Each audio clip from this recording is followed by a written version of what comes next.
All right, so you know you're good at painting a mouth if you can do it from memory. Now that's what I'm going to do in this video, but I'm not going to be doing this to show you how to paint one from memory. I'm doing it so you can use knowledge of the mouth to help you when you have a reference and you can fill in the gaps. And I really wish someone would have showed me this earlier. It literally would have saved me like a decade of learning and painting bad mouths. So to keep things simple, I got pretty much what I call the portrait primaries. It's the Zorn palette. It's ivory black, cadmium red, yellow ochre, and titanium white. And it's got a linen panel here with a wash of yellow ochre and ivory black. It's got some Gamsol here. And so the first thing I'm going to do is just kind of draw in the mouth. I'm just going to get a little bit of ivory black and cad red. I'll just put it, let's put it right in the middle, try and make it a little bigger.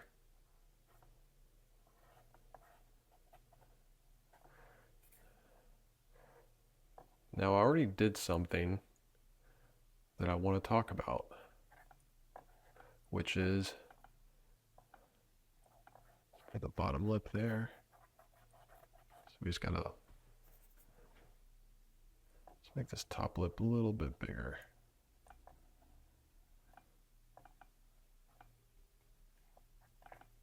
Which is, you see how the corners of the mouth are lower than the top?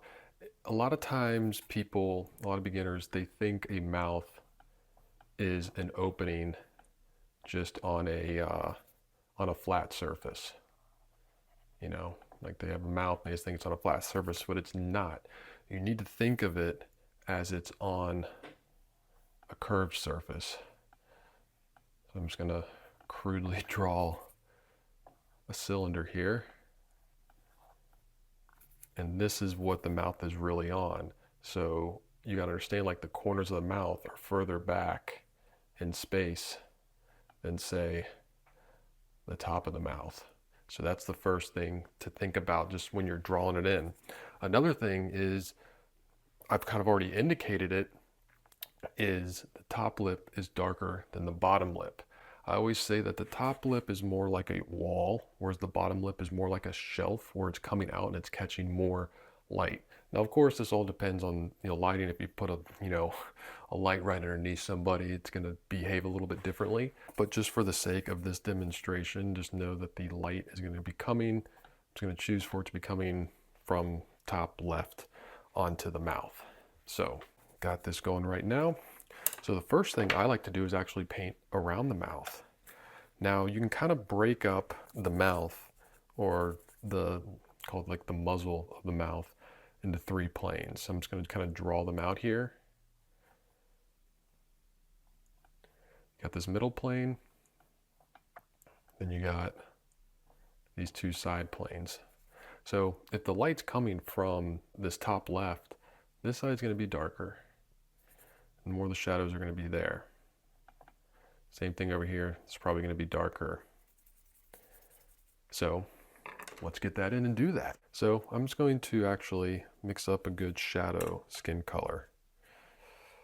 Just kind of generic, just using my portrait primaries here.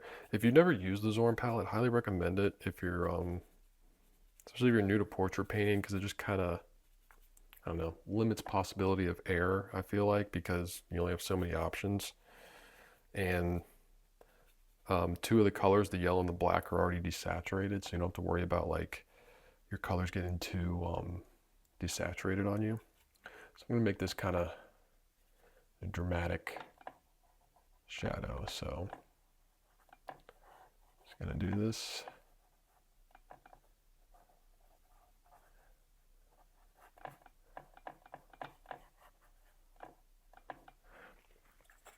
Now this middle part is going to get a little bit lighter. So lighten it up just a little bit.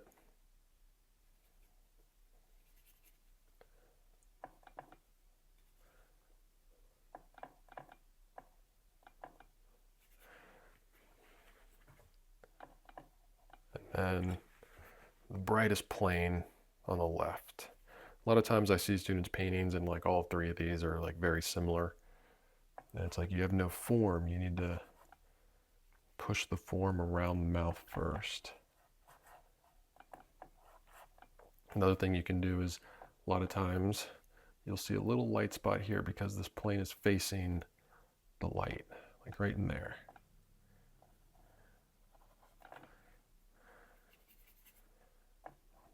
It kind of comes right into there.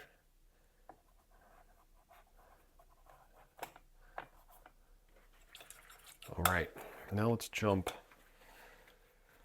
into, actually let's do this bottom lip since it's, we don't have anything there. Just gonna kind of put a generic placeholder for it with some red, a little bit of ivory black, cool that red down. So I'm just kind of thinking top lip dark, bottom lip light. All right, now what I'm teaching you here has a lot to do with like the planes of the mouth, planes of the lips, the features. And when I talk about planes, I'm talking about this, the Isaro head model.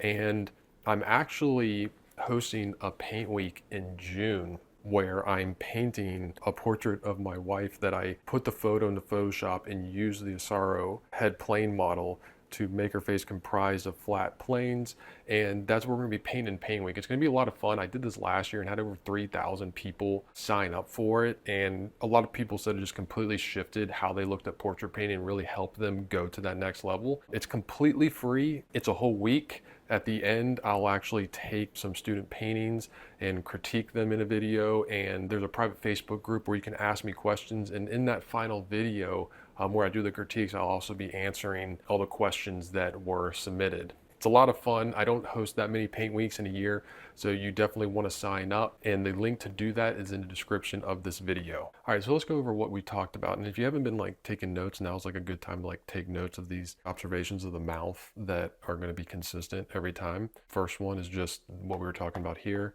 The mouth is an opening on a curved surface, not a flat surface. Two, there's these three planes around the muzzle of the mouth. Next is the top lip. Most of the time is going to be darker than the bottom lip.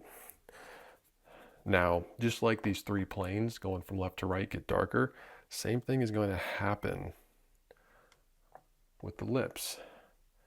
So if I can push this a little darker,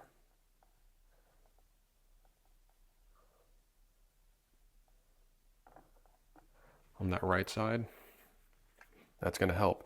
Now there's three planes on the lip, going from top to bottom. There's the inner plane, which is closest to the opening of the mouth, which is going to be a little bit darker.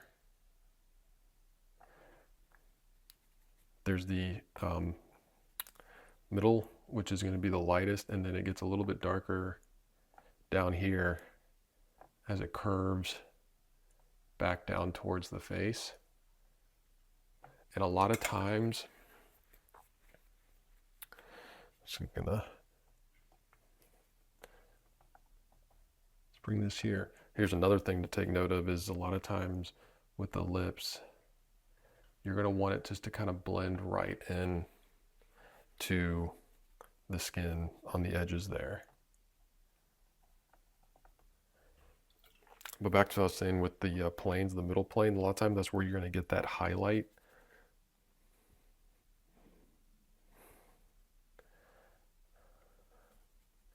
Like the brightest highlight.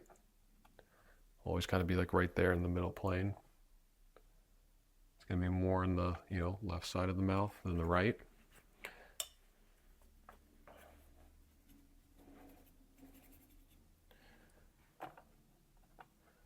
Kind of working this middle value a little bit here.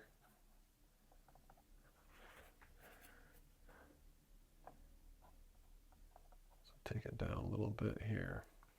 All right, so now I think I might be able to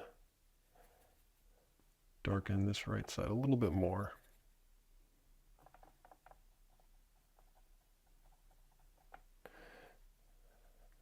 And this lip is coming out, so there's a cast shadow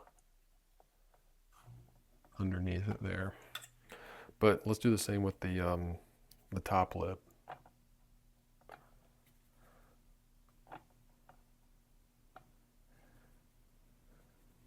So we got dark there.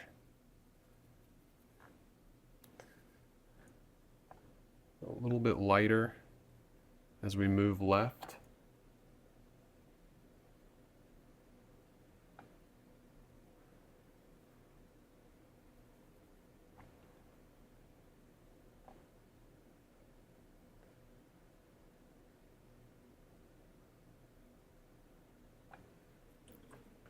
Now, a lot of times, see a lot of people miss this, is corners of the mouth can be very tricky, but this is getting tucked. Like the skin is going and it tucks right back into there. And also the corners of the mouth tend to be a lot softer and a lot grayer or cooler. So like this is it's just too dark, it's too harsh. So I need to soften it and cool it down with a little ivory black.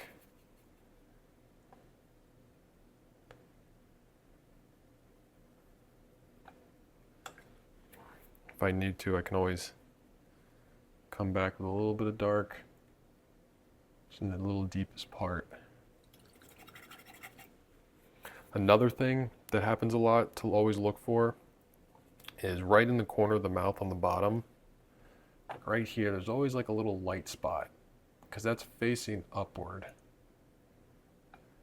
You even can see it in the shadowed side a lot of times. It'll just be catching ambient and reflected light coming from above. It's not going to be, as bright as that, but it's still gonna be there. This corner of the mouth is still going to be soft.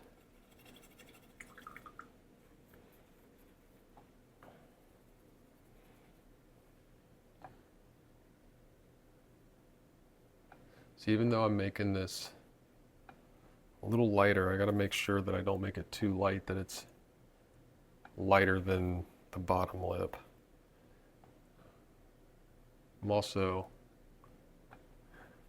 going to soften this edge where it meets the skin. A lot of times these students, they just have a very hard, crisp edge there. I mean, if they're wearing lipstick, that would make sense, but a lot of times you just want to soften that edge between the lips and the skin there.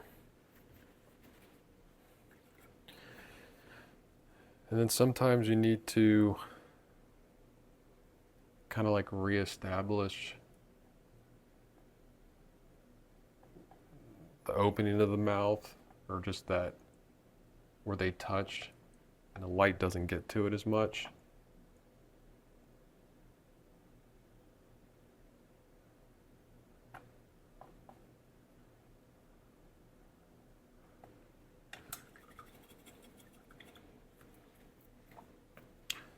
Right here it can be softened quite a bit.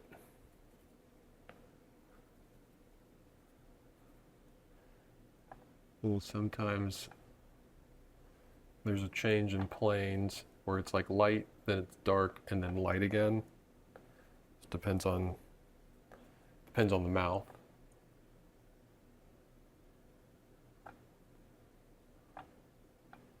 Put that right there.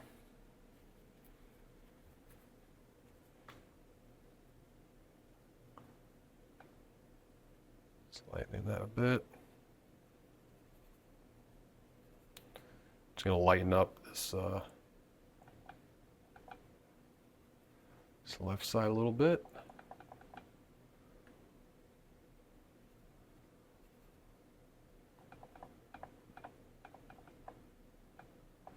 Just kind of take notice of my brush work, how I'm like thinking about like the direction and wrapping the paint around the subject.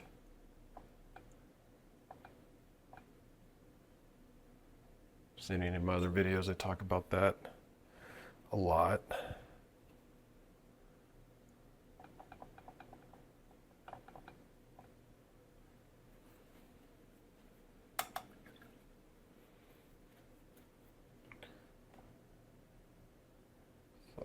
that edge there. So there you go. You got a, you know, it's pretty decent mouth.